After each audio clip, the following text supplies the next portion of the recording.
Folks, thanks for joining us again. Really excited to have everybody here. My name is Steve Stone from Rubrik Zero Labs and here for the current episode of Data Security Decoded. So we're just going to jump right into it. I'm really excited to have Renata Spinks in today's episode. She's an established leader in cybersecurity and has recently transitioned from her role as the Deputy CIO for Information Command, Control, Communications, and Computers at the U.S. Marine Corp, which is a capstone to over 2 decades of dedicated service and government roles. Her current role is as the CEO of CyberSec International, a consultancy firm based on cybersecurity innovation. Throughout her career, Renata has been a trailblazer, spearheading multiple transformative projects that integrate cybersecurity into multiple strategic frameworks of large organizations at the government level. Her work has fortified national security and also set benchmarks for cyber resilience across multiple industries that we can follow across the globe. Renata, welcome to the show. Steve, thank you so much. That was a mouthful. I love when we talk about the C4. There's so much that's happening in cybersecurity. So I kind of like when we all talk about career, that C, the communications, the computer, command and control. So I appreciate you. And thank you for having me here today. Well, I really appreciate your time. And yeah, that's C4I, having come out of the military and government myself, you forget how wordy some of those acronyms are. So kind of jumping back into it.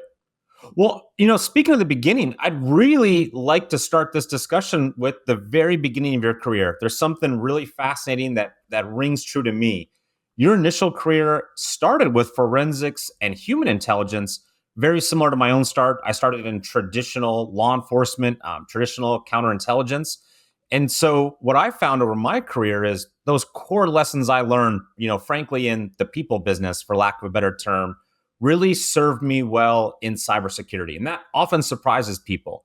I'd be really interested to hear how your early experiences shaped your cybersecurity path. Yeah, it's really interesting that maneuverable path that's taken.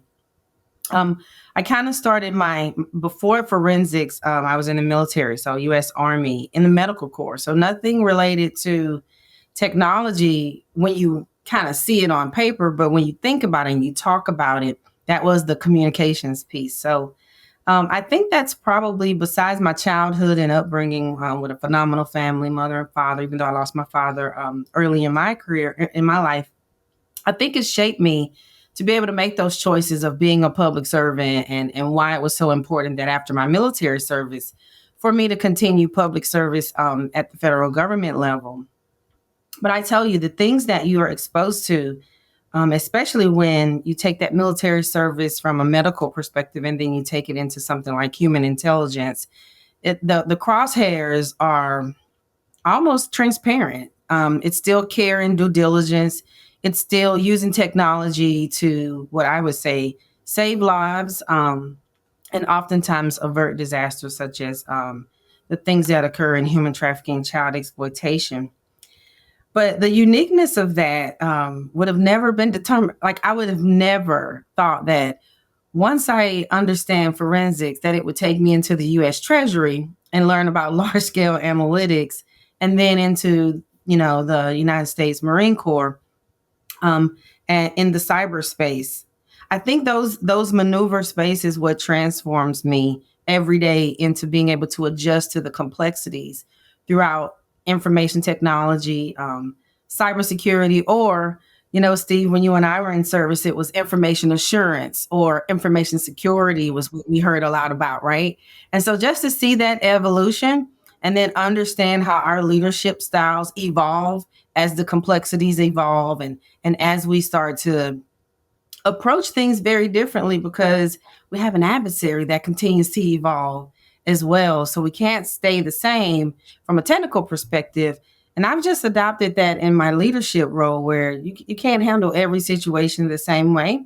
And also you can't handle every person the same way. You have to be able to adjust. You have to be able to not just be empathetic, because it's not something you're being. It just has to be part of you. You can't fake leadership. That's one thing you can't do. And so military service, like you and I both share in common, you either got it or you don't. You either can or you can't. And when you discover that you can't, I would say that's a challenge to fortify and get better and surround yourself with people who can help in those areas and not just give up on, being a leader, but just find those different ways where you can show who you are as a person and then reflect that in leadership. I will tell you, I think the ability to be led is the first step to true leadership. I agree with that completely. I mean, that was just, I don't want to say beat into us early, but let's say ingrained. It was ingrained deeply into our thinking. And I think that's really held true. And I think that experience, as you mentioned, of being malleable, being flexible, like that's just the way the world works in those environments. And I found that really kind of bears true in cybersecurity. Another thing I found that Absolutely. I've used a lot is just being around smart people and not being ashamed to listen to what they're saying, and in many ways just take what they've got. So in that vein, I've heard a rumor on the street that you've got your own podcast coming, and it's got a much better name than this one. So would you mind giving us a little peek behind the curtains? Absolutely, absolutely. And I don't know about the peek behind the curtain, because if you go to my website, it should be live now, but you'll see a link or a little button that says Cyber Geeks and Gurus, Rainbows and Unicorns. And that's where you'll find any topic that you could think of, come and click that link. But the first one is definitely going to be STEM related. So you're going to hear us talk about cybersecurity leaders. But don't be surprised if next week or a month from now you go to that same link and we're talking about something totally different. So make sure you visit our website and look out for it. It's going to be a button. Again, it's going to say Cyber Geeks and Gurus, Rainbows and Unicorns. I love it. I love all those different topics all in one. That should be a blast. Yep, it's going to be fun. We're both talking about our time in the military. One of the things that I found is almost a controversial topic, depending on your path into cybersecurity, is this discussion around war fighting and all things kind of with that military vein. You and I have talked before about that term war fighting and what it means to be a war fighter. And I want to ask you to kind of dive into something you said previously, which is, war fighting is not just folks in uniforms, but there's an expectation that in cyber, there's a real focus across every role about cyber warriors and cyber war fighting. Would you mind telling me, how you think this concept applies specifically to CISOs and other security leaders that you work with, and how should that translate to their mindset when they're building their own security cultures? So every CISO, I mean, you think about some of the attention that the CISO role has received in some of the most recent challenges that we faced. I would say a lot of more responsibility is being added, but responsibility from the perspective of finger pointing of what happened, how did it happen, was it something that CISO could have avoided? But I kind of like to think of the cyber warrior as everyone, whether that's the users within the organization, me as your example of a CISO, or yourself maybe in the role of a CIO, but also the CEO. I think we are all have many different roles that we not only play, but that are unique to when we think about cyber operations. It doesn't start and stop with your information technology or your information security team. It actually starts with your end user experience. It starts with, your front facing or your public facing website. So you have external users who are actually observing your website. And being able to implement that with some of the things that are in place, different frameworks. You hear about zero trust. That's all about conditional access. That's about what I like to call just-in-time access, meaning let's have some conversations about the necessity of either role-based access or definitely the group security is a challenge, because we're kind of just grouping everybody into one, but not really deliberately thinking, does Steve really need access to that level of permissions or that particular application? And if the answer to that is I don't know, then that's probably where we can kind of start to implement a little bit more. I think some people like to call it hygiene. The going joke by one of my mentors is, we're not taking a shower here. We have to posture ourselves and we have to position ourselves in a manner to be resilient. And so that was, I won't plagiarize. So that was Lieutenant General Reynolds. She would always joke with me and say, Renata, we're not taking a shower. Break it down to everyone the way we need to be, more posture from a warfighter's perspective. And just to highlight that, I think that's how we have to build and tackle, you know, around security. We can't be closed minded. We can't be to the point where there's only one way to achieve success in resiliency. You hear a lot that everyone knows nothing is 100% secure. Many times you hear us say that as CISOs and even CIOs and information technologists. You don't have to be in the C suite to kind of hear that, oh, nothing is ever secure. Well, that's correct. Nothing is 100% secure. But we have ways that we can implement frameworks so that we can be 100% better. Now, that piece we can be. And so I think the designs are so important, whether that's being up against the impossible challenges of stopping the adversary, but instead, that challenge is more of maneuverability. Sometimes there are tools, techniques, and procedures that we can use that are based on the warfighter. When you think about it, boots on the ground. When you're deployed and your boots on the ground, you're equipped with your weapons, you're equipped with the proper attire, whether that's uniforms and different Kevlar for the protection of your head and different things like that. It's the same thing in cyberspace, except we're not physically deploying and having boots physically on the ground in a space only. Instead, you have a combination of technology and computer space. I like to call it zeros and one, triangles and squares. And being able to do so is understanding what's happening in your network and understanding not only who has access, but why that access is there. And then also being able to respond in a manner to where we're not so reactive, but find ways that we can be proactive as well. And so I think even though those are a lot of technical terms, it's still related to the concept of warfighting, no matter which way you compare it. Well, and I'm sure one place that there was no confusion and no issues using that warfighting term was your tenure with the U.S. Marine Corp. You led a lot of cyberspace operations there. I would imagine the time frame you were doing that, there was a lot of open-ended challenges, a lot of contested domains. If I had to guess, I'd assume that was probably your stock and trade was having to solve these unparalleled challenges, manifesting in new ways, and everything being very, very fluid. And you had to do it stopping threats and meeting regulatory frameworks, all of which are changing all of the time. I, can you speak to a little bit of how your experiences tackling large open-ended challenges and that ever-changing set of priorities, how has that changed your view as a security leader? And what would you recommend to new security leaders out there, wherever they come from? Train your people. Train, train, train. Tabletop exercises were so important within the Marine Corps. But I will tell you that is a tradition throughout the service of training your personnel.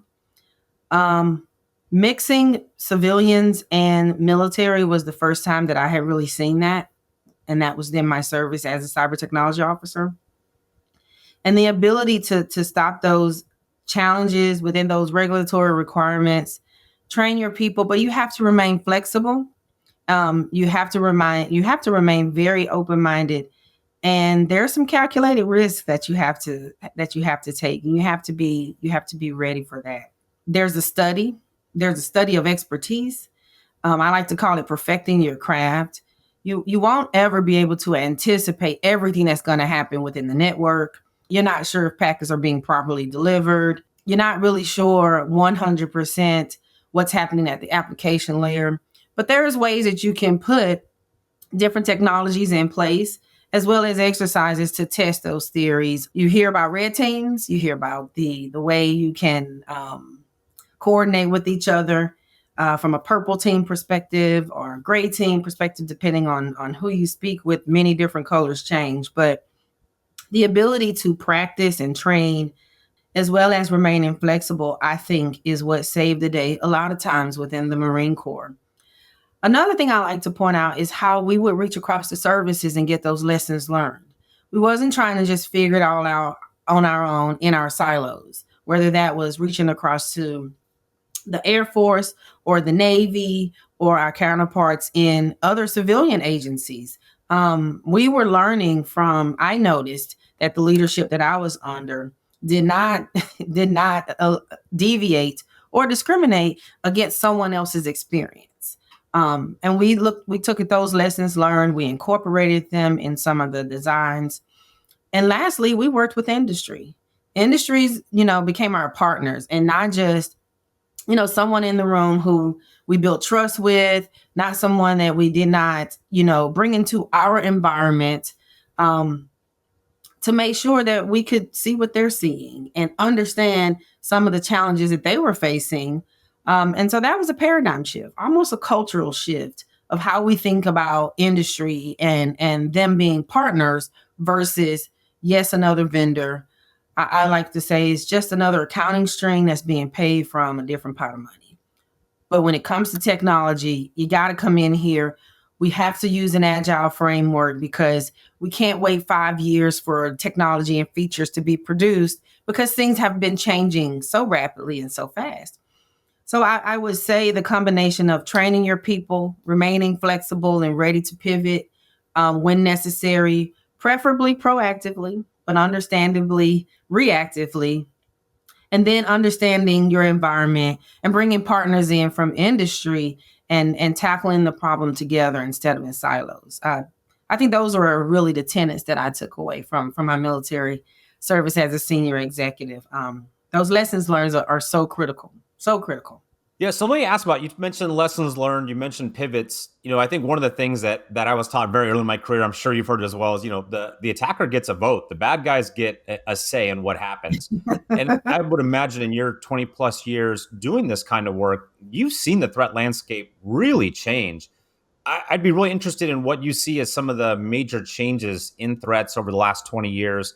And more importantly, what are those pivots any organization should make with that shifting attack landscape? Yeah, it's interesting. I think it was General Glavy who used to say that all the time the enemy gets the vote, and then we changed it to the vote because we started to make decisions based on adversarial risk. And so you're 100% right. I think the trend that has changed the most is, think about it. 20 years ago, we were group security. We were on premises most of the time with the data centers. We had engineers managing our data and access, and we were always, in my opinion, you would find workarounds based on interior and the interior knowledge or internal knowledge, where now you see a transition of not just to the cloud environments where you're in someone else's infrastructure and using their large scale compute power to store and process data at ginormous speeds. But 20 years ago, although I feel like my position is artificial intelligence and machine learning, no matter what you call it, was in place 20 years ago. I truly believe that. And we won't go down the rabbit hole of proving that theory. But I'm 100% sure it's been around longer than 20 plus years. But you're starting to see it more nowadays. And you're starting to openly have not only us see it, but people are studying more openly. It's part of many curriculums in the colleges now because the adversary has gotten the vote, because an adversary is using those type of tools to attack our very infrastructures or the applications we're running, or just to, acquire information. Leads me to ransomware. 20 years ago, you didn't hear about an adversary taking information and just keeping it and saying, well, I'll give it back to you if you give me more money. When you think about the Westerns I used to watch with my dad, that was called kidnapping. They would take people, and then, in your crime stories as well, you would see, oh, I'll give you back your daughter or your wife or, whatever in some of the movies. And it would be in exchange for money. And now it's information. You really think about that. And so no longer are we focusing on the network. No longer are we focusing on transport as much, because when you truly think about the evolution from 20 years ago to now, we kind of focused on those tunnels, right? You think about virtual private networks and think it was a tunnel. How are you getting there? And what I used to tell some of my Marines is, okay, you follow me all the way home. That's a tunnel. Very possible you can follow me home. But the reason you're following me home is to get what's inside, which is data nowadays. And so data is the new oil, is what I say. It's the new gasoline, it is the new water. It is the essential pieces of every adversary's target is to get to your data. So artificial intelligence, machine learning, the ability to not only repeat very laborious activities, and that's where your machine learning can come into play, but the ability to have a technology and a machine learn so that it can actually help or aid in decision making, not as prevalent years ago as it is today. And definitely ransomware is on the top of my mind when I think about some of the challenges I was not considering 10 to 15 to 20 years ago. Those two things are what's top of mind. How do you address it? I would suggest when you think about ransomware and the percentage of impact that is happening in large organizations and small organizations, and you would think about if you refer back to some of the essential spaces, like critical infrastructure is being held ransom when you really truly think about it. Disaster recovery as best as you can. We gotta understand what business continuity and being able to fail safe looks like. Being able to concentrate on that. I think conditional access is great. I think the zero trust model is wonderful when it comes to a security perspective. But ransomware, for me, top of mind most times is how are we storing our data? Where are we storing the data? And have we made those hard decisions of inventorying what we have? Of course, intrusion detection and prevention is always great. It's pretty standard throughout everyone's infrastructure.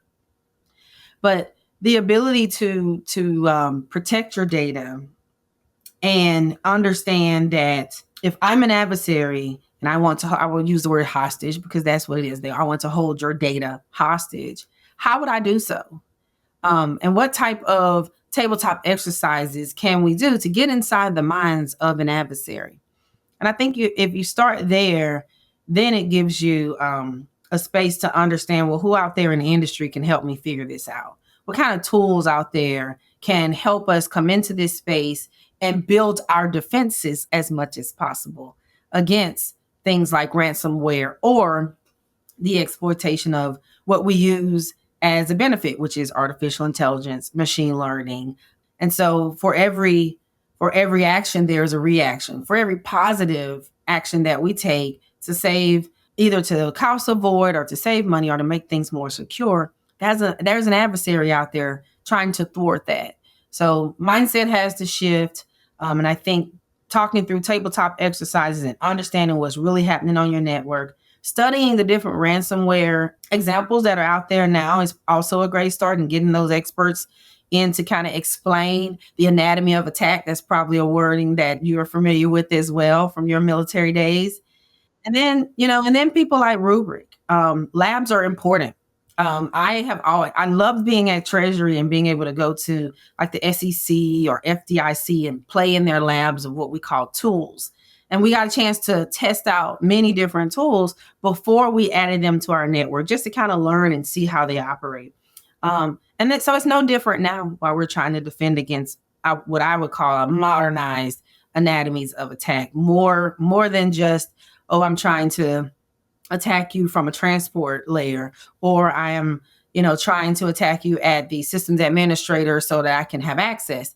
I'm also now wanting not only access, but to take your data, place it in some type of container, or keep it within your space, but deny your ability to get to your own data.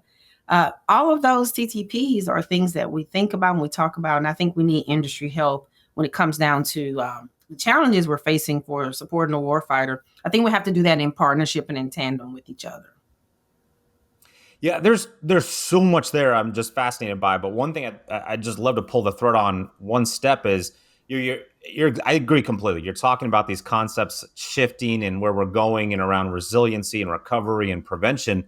And I think it's interesting to see. I don't want to say those are new terms in cybersecurity because they're not. They've been around for a long Right. time. But so much this industry has been focused on prevention, immediately into detection and response. And now we're having, I don't want to say move away from those areas, but a real expansion. And a lot of the innovation is happening around How do you reduce your attack surface? How do you manage risk before an event? How do you recover quicker? How do you stay resilient? And I think ransomware has forced a lot of that. I think it's one of the few positives that have come out of ransomware is it's really forced us to talk about resilience. But we're talking about these as innovative things, which in some ways kind of cracks me up because these are like some of the most established concepts around. Hey folks, thanks for joining us this episode. As we started editing this conversation with Renata, we found that it was so good. We wanted to do something we haven't really done before. We decided to take the conversation and split it into two parts. This session, which you've just heard, we spoke about the innovation that's derived from ransomware and our responses to it, the forced innovation in cybersecurity to really continue to adapt to this ever-evolving world of cybercrime.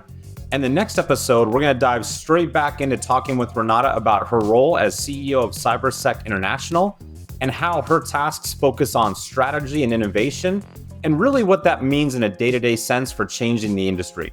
Hopefully as fast as the bad actors are on the ransomware and cybercrime side as well for their industry. You won't want to miss out on part 2 of this conversation, and thanks again.